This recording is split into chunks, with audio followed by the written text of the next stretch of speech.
5.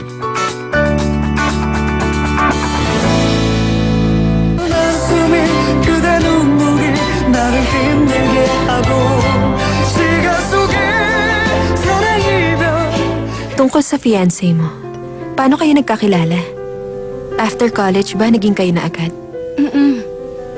Nung umalis ka papuntang New York, sobrang lungkot ko at talagang nag-iisa. Doon kami naging magkaibigan. Matagal na rin kayong engaged.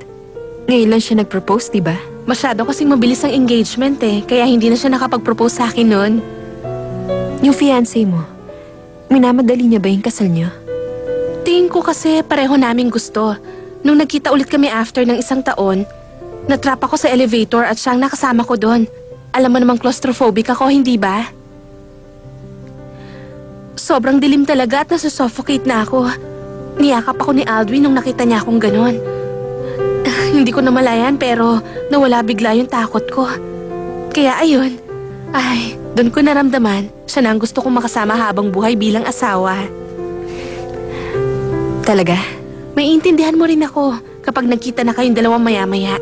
Mabait siyang tao, maunawin sa kapwa at mapagmahal talaga. Pero yung mga lalaking kagaya niya, sa tingin mo ba ikaw lang ang mahal niya? Wala kayang ibang babae yung fiancé mo? Wala kang dapat ipag-alala kay Aldwin. Ako ang first girlfriend niya kaya sure ako doon. Masyado daw siyang busy noon para makipag-date pa sa mga babae.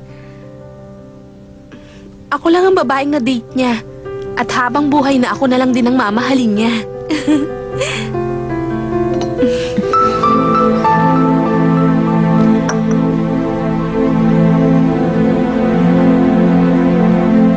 Magkita tayo dun sa cafe. Dun sa malapit sa opisina niyo. 6 o'clock. Okay ba sa'yo? Hihintayin kita.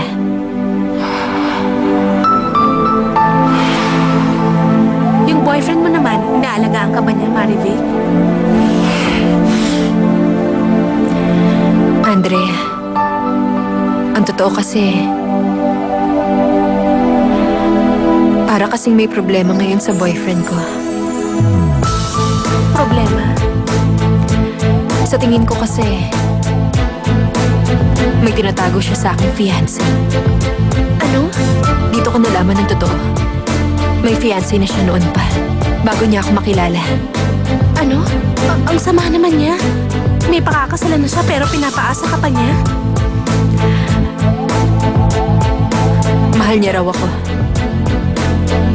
At mahal ko pa rin siya. Hindi ko siya kayang mawala sa akin. Hindi siya pwedeng mawala. Ang totoo, hindi na siya mapupunta sa iba. Mali ba? Masama na ba akong tao kung ganon? Nasa lugar ako, di ba? Malibang kunin ko siya.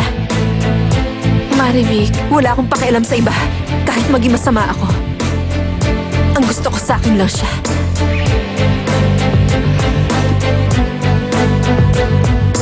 Marivic, ang totoo, hindi ko rin alam ang sasabihin ko.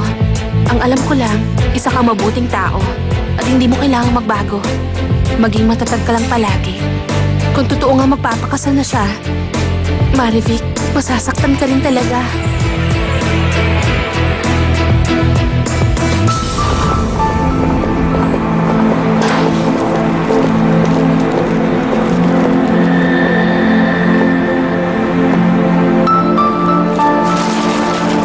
Bakit, Andrea? Sinasabi mo bang makipaghiwalay na ako sa kanya? Ganun na nga. Pero hindi mo naman alam kung gaano niya ako kamahal. Ang sabi niya, mahal niya pa rin daw ako. Kahit na, itinago niya sa'yo na may fiancé siya. Sa umpisa pa lang nagawa ng magsinungaling na lalaking yun sa'yo. Paano kung hindi totoo yung sinasabi niya sa'yo? Gaano ka kasigurado ngayon? Paano kung nagsisinungaling lang siyang mahal ka niya? Marivic? Mali ka. Hanggang ngayon ako pa rin ang mahal niya. Makinig ka muna. Wala kang alam sa kanya. Hindi ka marunong magmahal. Ang akala mo ba laging first girlfriend ang pinapakasalan ng mga lalaki? Kumising ka nga. Lahat ng lalaki nakikipaglaro sa iba. Hindi lahat ng mga engagement at proposal totoo. Andrea, hindi totoo ang mga fairy tale.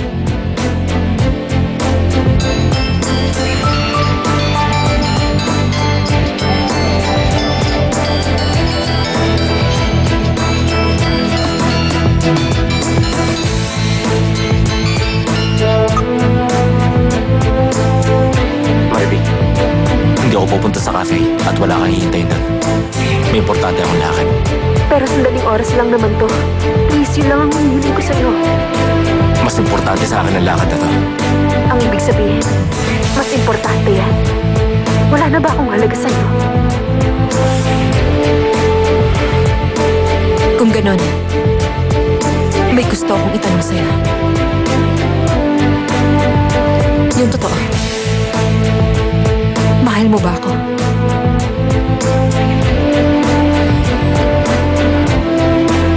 Sagutin mo lang ang tanong ko. Ibababa ko na to. Mahal mo pa rin ba talaga ako? Oo. Mahal pa rin kita, Marivic. Mamaya na lang natin pag-usapan yan. Tatawagan na lang kita.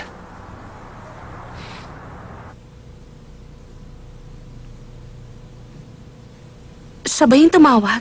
Anong sabi niya sa'yo? Pwede kang magsabi sa akin, ha? Ang sabi niya,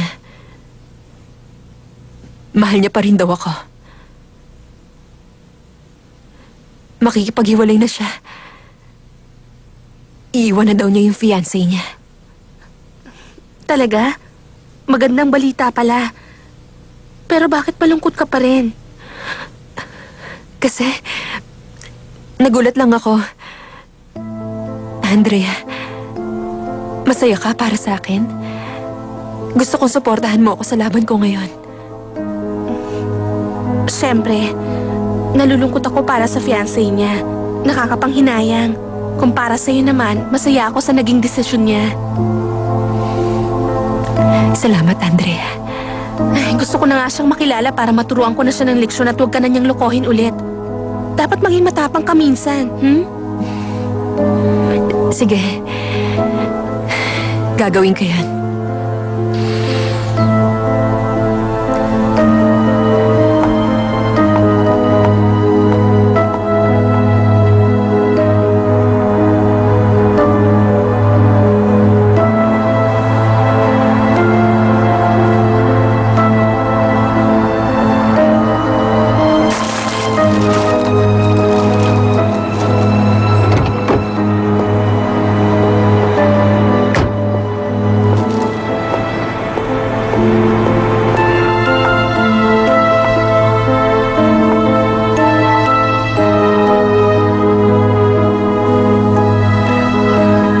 Aldwin Park, sana hindi ka na lang pumunta dito.